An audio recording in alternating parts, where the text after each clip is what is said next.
Welcome everybody to the NFL Draft Geek Film Room. I'm Brian Johannes, and on this episode, we're going to take a look at Utah State quarterback Jordan Love. Now, Jordan Love has gotten a lot of hype, especially after his performance at the NFL Scouting Combine, and really generating a lot of that first-round buzz, and potentially could he be a top 10 overall pick.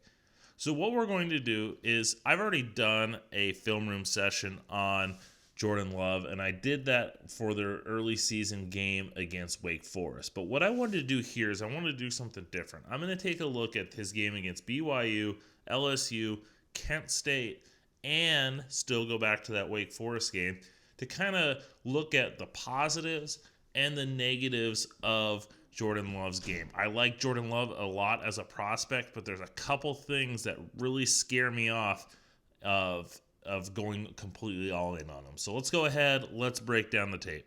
All right, there's a lot of things that Jordan Love does well, and in this clip we see one of them, and it's his ability to read the defense.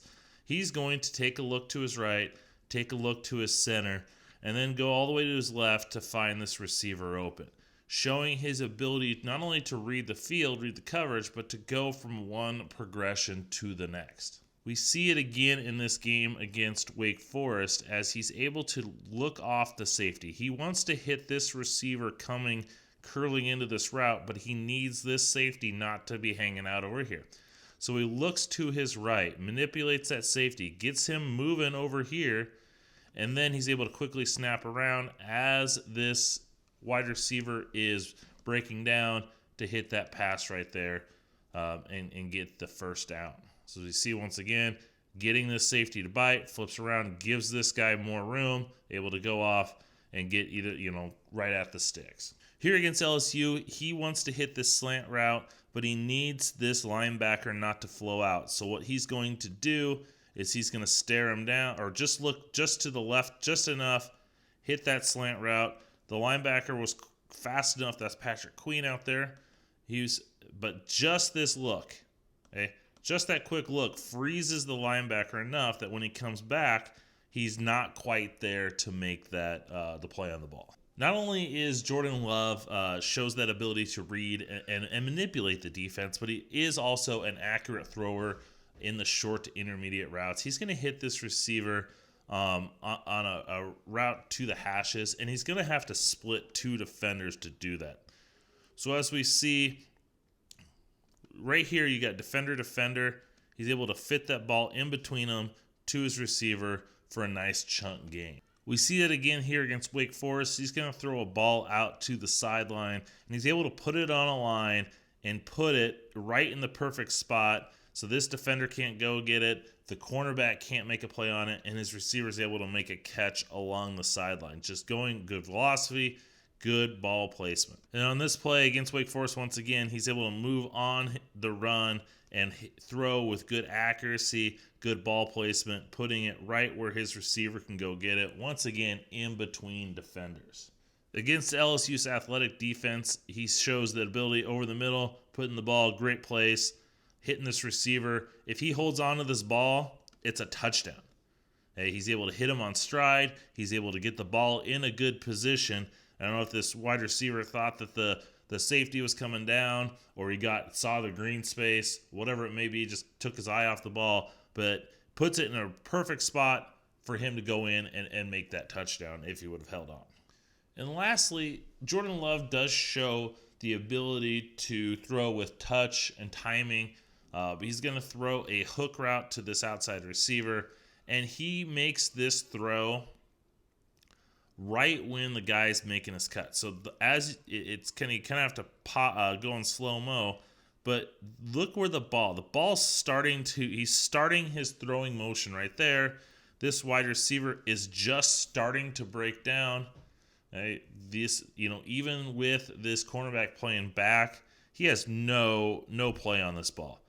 Nothing able to get it to him and even give him some time after the catch to be able to go and get that first down. We see the timing throw here against Wake Forest. The ball's going to be coming to this slot receiver who's curling around. You can see Jordan Love showing his his pocket mobility, his being able to climb up in the pocket. And he throws this ball. He's starting to throw it. He's going to throw it to this area so that his receiver can go and make that catch. And once again, give him space to run. Now, if we take a look at the negatives, there's two negatives that I have with Jordan Love's game. And one of them is his downfield throwing. Sure, there's plays like here against LSU where he's able to show good accuracy, good ball placement down the field and lob this out there for his receiver to make the run. That he threw that guy open. This receiver was not open at all. You look right here. He's got a defender right there, another defender there. But because Jordan Love was able to put that nice touch, nice ball placement, he's able to go and make this catch for a long run. We see the same thing against Kent State right here. Hey, puts it on a line. Receiver, probably should have had that. The receiver kind of looked like he had turned and was looking back. That's a ball I think should have been caught. And then against Wake Forest, just putting the ball perfectly out there for that receiver on stride to make the catch. One of the biggest concerns I have with Jordan Love is his deep ball accuracy. And what he tends to do with his deep throws is put way too much air under the ball. And I don't know if he's trying to place the ball. I don't know if he just feels that his receivers don't separate enough, so he needs to just put it out there for them to get the ball. But too often he puts the ball with too much air under it, and it causes his accuracy to really dip.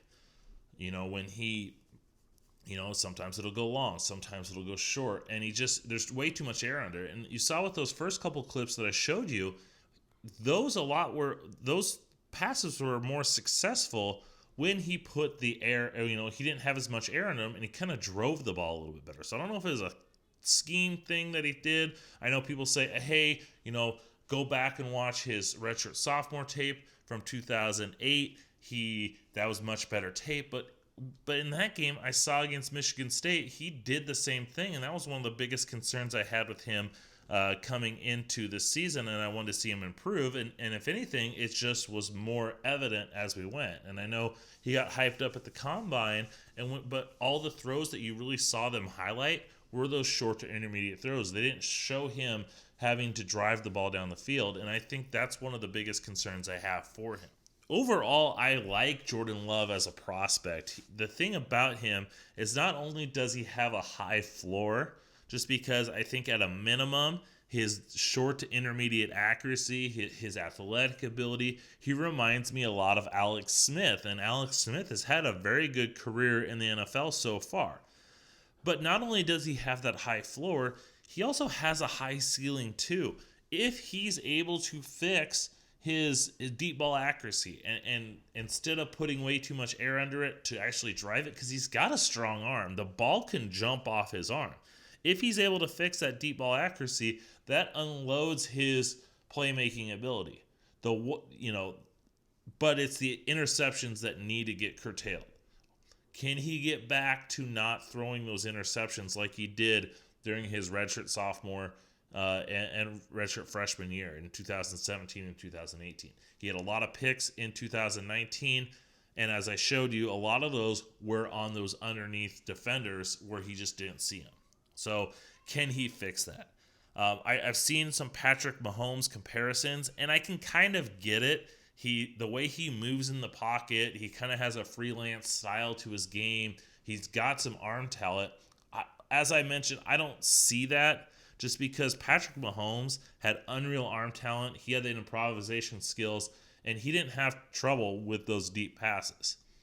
He wasn't throwing all those interceptions like Jordan Love is, and he was completing the spectacular plays downfield. So I get sort of the stylistic comparisons, but I think as the comp that I give him the most, as I mentioned earlier, is Alex Smith. Alex Smith is a tremendous athlete. Alex Smith is very accurate in his short to intermediate throws, but he's not a deep ball type guy. And at this stage, Jordan Love is not a deep ball guy. I still think he's going to go first round. I think the Colts, if they sign, whether they sign Phillip Rivers or not, I think they are a strong candidate to get him. And I think if they're able to sign Phillip Rivers and they're able to let Jordan Love sit for a year and fix those two areas that I had the most and learn under Phillip Rivers, he has a chance to be very good.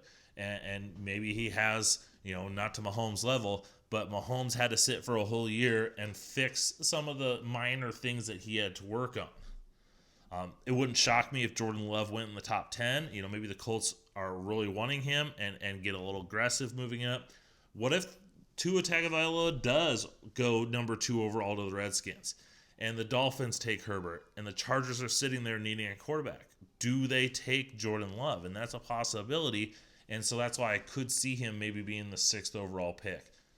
But I'd have a hard time seeing Jordan Love fall out of the top 25 picks, just because if he doesn't go to the Colts, I think a team like the Patriots could trade up for him. I think another team that could use a eventual franchise quarterback will trade up to get him. He's going in the first round, probably top 20, but if he's not getting past the top 25. Hope you guys like this. Remember, the best way to get these is to subscribe right here to the channel. You can go ahead and click on the subscribe button that pops up. Make sure you follow me on Twitter, Instagram at draft_Brian, and make sure you find all my draft content, including scouting reports, on NFLDraftGeek.com.